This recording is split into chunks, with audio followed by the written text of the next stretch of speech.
नमस्कार, डीडी समाचार में आपका स्वागत है। शुरुआत करते हैं एमपीसीजे बुलेटिन के साथ। अटल प्रोसेस वे के विरोध में किसानों ने बड़ी लामबंदी करके अनुविभागीय अधिकारी राजस्व अंबाह राजीव समाधिया को परियोजना को निरस्त करने के लिए व्यक्तिगत रूप से आवेदन प्रस्तुत किए हैं। लगभग 5 सैकड़ा से ज्यादा किसानों ने आपत्ति प्रकट करते हुए यह कहा है कि हम जान देंगे पर जमीन नहीं देंगे। उन्होंने कहा है कि हमारी क्षेत्र की बेशकीमती बहुफसली समतल सिंचित जमीन है। पहले से ही क्षेत्र में जमीन की धारिता कम है। अटल प्रोग्रेस वे में जमीन अधिग्रहण के अलावा 10 किलोमीटर का बफर जोन बनाया जाना प्रस्तावित है।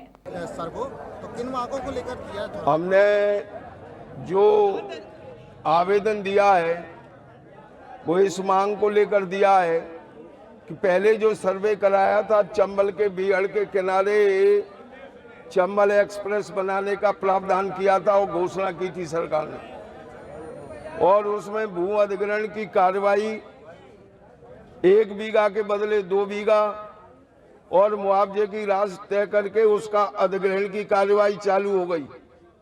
यकायक फिर सरकार ने उस मार्ग को बदलकर चंबल एक्सप्रेस की बजाय के अटल एक्सप्रेस कर दिया और वो वहां से श्योपुर से लेके और अटेर तक चंबल नहर के किनारे वो बनाया जा रहा है। भाई हमारी इतनी 3 फसली वाली महंगी जमीन जो किसानों पे 5 बीघा है, 3 बीघा है, उसका अधिग्रहण करके ये रोड बनाई जाएगी जिसका उपयोग मुरैना जिले की न किसानों को है, न जनता को है, न व्यापारियों को। इसलिए हम आपत्ति करते हैं कि इस योजना को रद्द करो। अगर सड़क बनानी है तो पूर्व की जो सर्वे है उसी से बनाओ। कोरिया जिले के सोनहत विकासखंड में शादी की तैयारियों के बीच हुई दुखद घटना। पैरावट की आग में जूझा नन्हा बालक, जिंदा जलने से मौके पर हुई मौत। सूचना मिलते ही मौके पर पहुंचे पुलिस सोनहत थाना क्षेत्र अंतर्गत ग्राम पंचायत आनंदपुर में हृदय विदारक घटना सामने आई है, जहां 3 वर्षीय बालक पैरावट की आग में जिंदा जल गया। सूचना पश्चात मौके पर पुलिस पहुंची और मामले की जाँच में जुटी व बच्चे के शव का पीएम कराकर परिजनों को सौंप दिया गया है। आपका राम सिंह। कैसे हुआ था ये पूरा घटनाक्रम? ये घटना हुआ सर लगभग 3 बजे करीब था। शायद आग लगा हुआ था उस समय। हम लोग 4 बजे करीब वहाँ पहुँचे तो देखा मैं कि पूरा आग लग चुका था। कैसे जानकारी हुई कि बच्चा अंदर है? बच्चा अंदर ऐसी जानकारी हो कि ये उसको माँ सुनी ना, हल्का सा चिल्लाई होगा लड़का अंदर में, उसका माँ सुना कि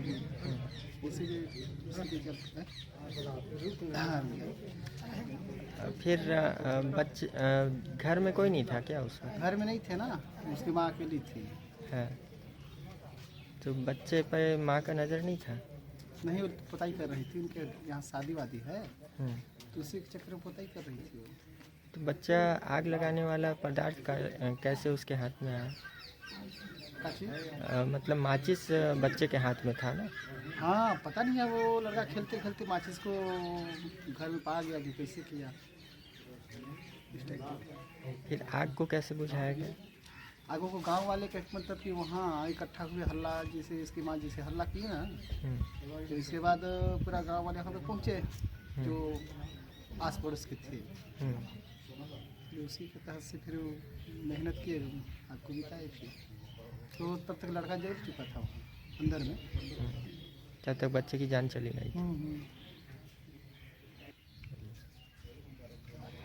तो इसीलिए मैं सबसे अपील करता हूँ भाई, है ना, कि अगर कहीं भी पैरावर जैसे घर में है तो अगर कोई रखा भी है मान के चलो, मैं सबसे अपील करता हूँ कि इस टाइप को मतलब लापरवाही ना करें, ताकि ये गर्मी के दिन में कभी भी इस टाइप का हादसा हो सकता है। जिला एमसीवी के अंतर्गत आने वाले खगड़वा के जनपद पंचायत मैदान में 3 दिवसीय राज्य स्तरीय कबड्डी प्रतियोगिता का आयोजन किया गया है, जिसमें प्रदेश स्तर के कबड्डी के पुरुष और महिला खिलाड़ी हिस्सा ले रहे हैं। आपको बता दें कि जिला मनेंद्रगढ़ चिरमिरी भरतपुर के अंतर्गत आने वाले जनपद पंचायत कार्यालय खड़गवा के सामने मैदान में 3 दिवसीय राज्य स्तरीय कबड्डी प्रतियोगिता का आयोजन किया गया है, जिसमें जिले से लेकर प्रदेश स्तर तक खिलाड़ी हिस्सा ले रहे हैं। खड़गवा जनपद प्रांगण में आज से 3 दिवसीय राज्य स्तरीय कबड्डी प्रतियोगिता का पुरुष वर्ग एवं बालिका वर्ग दोनों वर्ग में प्रतियोगिता आयोजित की गई है। 3 दिन चलेगी प्रतियोगिता। प्रथम इनाम 21,000 रुपये और द्वितीय इनाम 15,000 रुपये यहाँ पर खिलाड़ियों के लिए रखा गया है।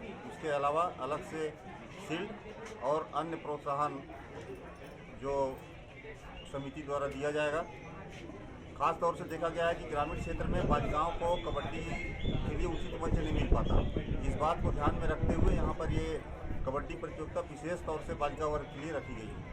परसुम करसाड़ सह परशुराम ढोलकल महोत्सव में शामिल हुई। जिला पंचायत अध्यक्ष तुलिका कर्मा पारंपरिक वेशभूषा धारण कर करसाड़ मेला में पहुंची। जिला पंचायत अध्यक्ष तुलिका कर्मा ने इष्ट देवी देवताओं की पूजा अर्चना कर जिले में खुशहाली की कामना की। इस दौरान उन्होंने ढोल नृत्य में हिस्सा लेकर नृत्य किया।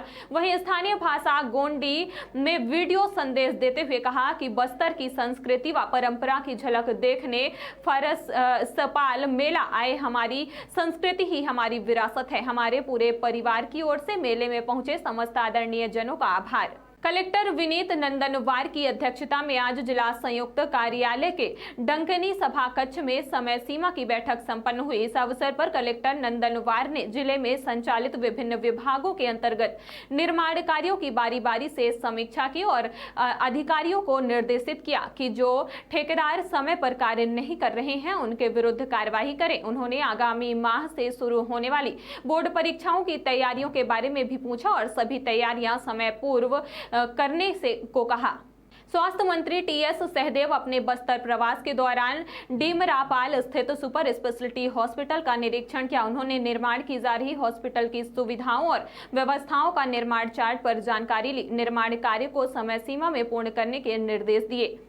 नवागढ़ ब्लॉक अंतर्गत ग्राम पंचायत बुड़ेना में राष्ट्रीय मानवाधिकार एवं अपराध नियंत्रण bureau national human right crime control bureau के द्वारा पुलवामा में शहीद हुए उन शहीदों के याद में शहीद अजय यादव के स्मारक पर राष्ट्रीय मानवाधिकार अपराध नियंत्रण ब्यूरो के सदस्यों द्वारा याद में दीप प्रज्वलित कर उन्हें श्रद्धा अर्पित किए एवं शहीद की मां सियाबाई यादव का आत्मीय सम्मान किया गया।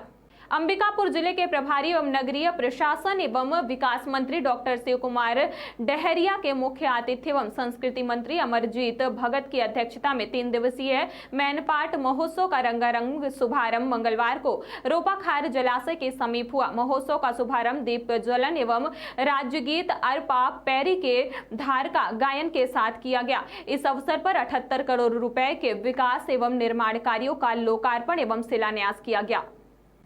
रामानुजगंज नगर पंचायत क्षेत्र अंतर्गत वार्ड 13 में पहाड़ी पर बकरी चराने गया 16 वर्षीय नाबालिग सोनू आयाम ज्वलनशील पदार्थ की चपेट में आकर बुरी तरह से झुलस गया, जिसे रामानुजगंज सामुदायिक स्वास्थ्य केंद्र लाया गया, जहां प्राथमिक उपचार के बाद युवक की गंभीर स्थिति को देखते हुए चिकित्सकों ने बेहतर उपचार के लिए अंबिकापुर मेडिकल कॉलेज अस्पताल रेफर कर दिया। उसका 15 साल उम्र थी, मेल था, तो बकरी चराने के दौरान वो जल गया था।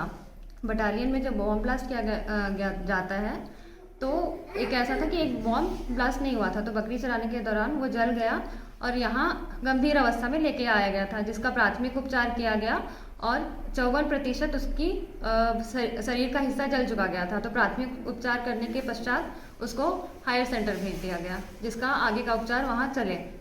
नहीं, कोई अवशेष नहीं है। तरीके से उनके परिजन आए और जिन तरीके से उन्होंने बताया, हादसा का विवरण दिया, उसके आधार पे हमने देखा और सुपरफिशियल जो बर्न का जो होता है लक्षण वो हमें दिखा गया। उस आधार पे हमने उसका ट्रीटमेंट किया।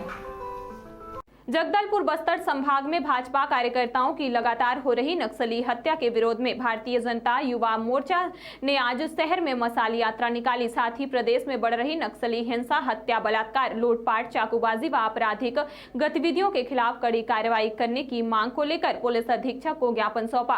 भाजयुमो के कार्यकर्ताओं ने आज माई दंतेश्वरी मंदिर के समक्ष से मशाल यात्रा निकाली, जिस पर भाजपा के वरिष्ठ नेता भी शामिल हुए। जनता पार्टी युवा मोर्चा मशाल जुलूस निकाला गया। लगातार हमारे बस्तर जैसे क्षेत्र में भारतीय जनता पार्टी के कार्यकर्ताओं की हत्या हो रही है, निर्मम हत्या हो रही है। की हत्या हुई, नीलकंठ की हत्या हुई, सागर साहू जी की हत्या हुई, हमारे बुधराम कट्टम की भी ऐसी स्थिति में मौत हुई जो संदिग्ध है। ये कहीं न कहीं से या साजिश लगता है और इस पे निष्पक्ष जांच होनी चाहिए, पुलिस को सुरक्षा देनी चाहिए।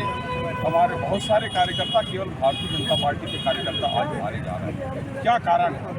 इन सभी को सुरक्षा भी होनी चाहिए और इनकी निष्पक्ष जांच होनी चाहिए। हम ये पुलिस प्रशासन से मांग करते हैं कि सुरक्षा के साथ साथ ऐसे निर्दोष लोगों पे निर्मम हत्या किया जा रहा है, तो ये कहीं न कहीं हमारे पूरे क्षेत्र में अशांत फैलाया जा रहा है। ऐसा क्यों हो रहा है? पुलिस क्यों नहीं या पुलिस अपना कार्य सक्रियता से नहीं कर पा रही है, जिसके कारण आतंकवादी संगठन हो, नक्सली घटनाएं हो, ये हमारे बस्तर जैसे क्षेत्र में बढ़ता जा रहा है। इसकी हम लोग मांग कर रहे हैं, सारे इसकी निष्पक्ष जांच हो, उच्च स्तरीय जांच हो और जो भी दोषी है उस पर सख्त के सख्त कार्रवाई हो और तत्काल उनकी गिरफ्तारी हो। इसकी हम मांग कर रहे हैं, साथ में हमारे सारे कार्यकर्ताओं की सुरक्षा हो। ठीक। अब तक की खबरों में बस इतना ही। जल्द हाजिर होंगे अगले बुलेटिन के साथ। नमस्कार। बात राजनीति की हो या